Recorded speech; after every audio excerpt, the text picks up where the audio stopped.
Que recherche le pervers narcissique et pourquoi ? Eh bien, première chose que j'ai à vous dire, c'est que les pervers narcissiques peuvent être des hommes ou des femmes, donc existent dans les deux sexes, mais ils cherchent tous la même chose. Donc, je vais vous expliquer ça. La première chose que on peut voir chez les pervers narcissiques, c'est qu'ils sont narcissiques. On parle vraiment de perversion parce que le lien est perverti, il ne s'agit pas d'une vraie relation.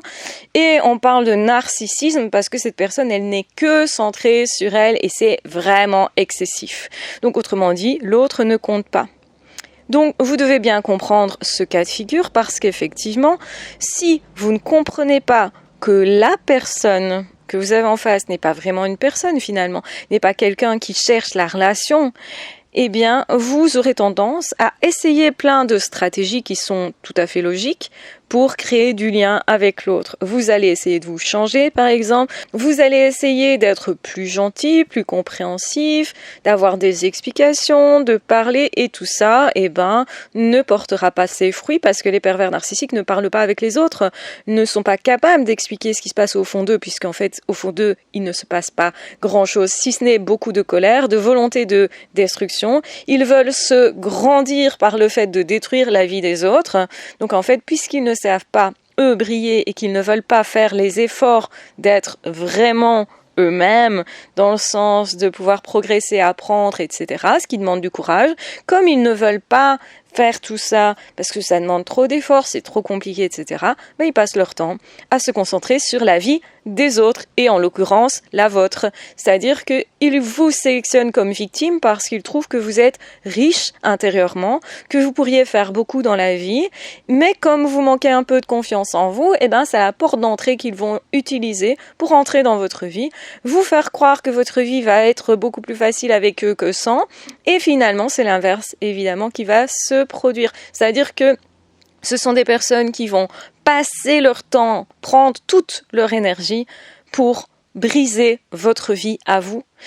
Et ils vont le faire en vous illusionnant, en fait, en essayant de vous convaincre de vous auto-détruire et que la vie n'en vaut pas la peine. Et c'est pour ça que souvent, on va commencer à déprimer avec ce type de personnes. On va commencer aussi à être plus nerveux, à développer éventuellement des troubles de sommeil, des troubles digestifs ou d'appétit.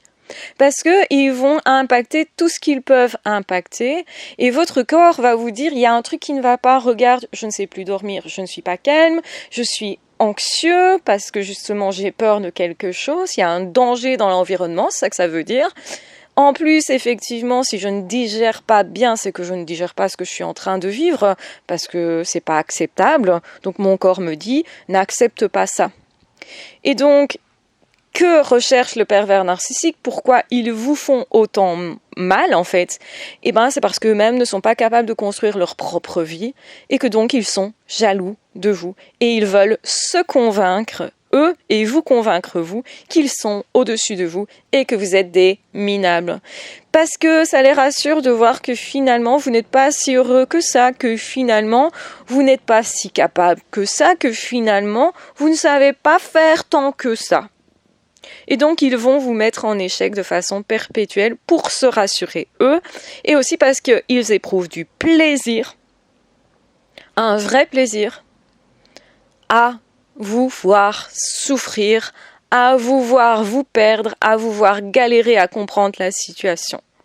Ça les fait beaucoup rire.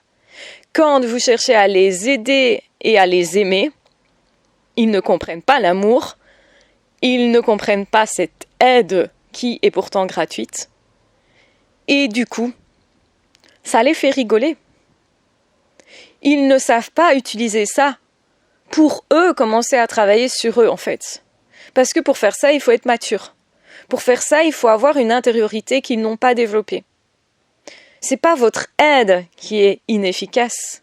C'est eux qui ne savent pas l'utiliser. C'est pas vous qui êtes incompétent. C'est eux qui ont décidé que vous serez incompétent. Donc voilà pourquoi ils recherchent à vous mettre sous emprise et à vous faire mal, pour se sentir grand, pour se sentir fort, pour que narcissiquement ils puissent se dire « t'as vu comme t'es grand, donc tu es quelqu'un ».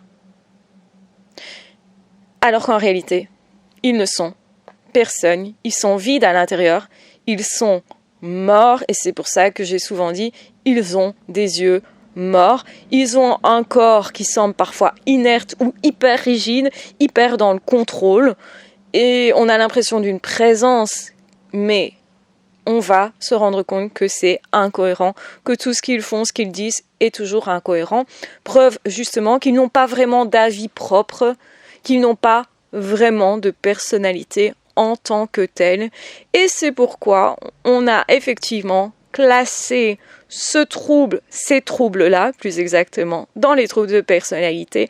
Donc effectivement, que ce sont des personnes hyper rigides, au niveau psychologique également, pas que corporellement, et qui ne changeront pas, qui ne peuvent pas guérir parce qu'ils ne le souhaitent pas et parce qu'ils trouvent ça très drôle que quelqu'un veuille les aider. Ils préfèrent se moquer de l'autre plutôt que de commencer à travailler sur eux parce que ça leur demanderait un courage, des efforts qu'ils ne sont pas prêts à faire.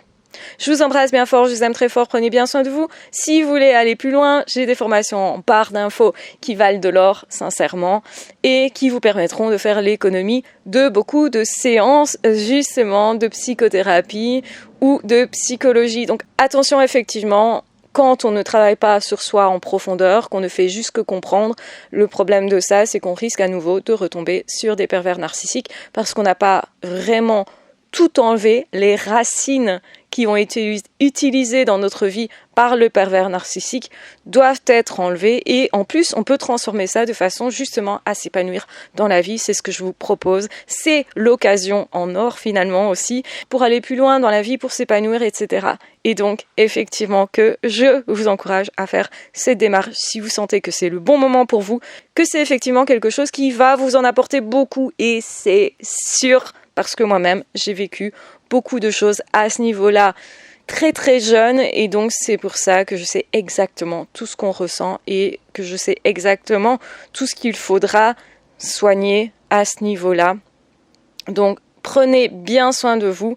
On se retrouvera très vite dans d'autres audios ou dans d'autres vidéos. Si vous êtes arrivé jusque-là, mettez en commentaire le pervers narcissique se croit si grand. Le pervers narcissique se croit si grand. N'hésitez pas aussi à me mettre en commentaire vos questions pour que je puisse vous donner d'autres audios, d'autres explications dont vous auriez besoin. Donc n'hésitez pas à demander s'il y a une question qui reste dans votre tête, qui tourne et justement qui pourrait peut-être trouver réponse ici. Voilà, prenez bien soin de vous et on se retrouvera très vite dans d'autres audios ou dans d'autres vidéos. Ciao, bye bye.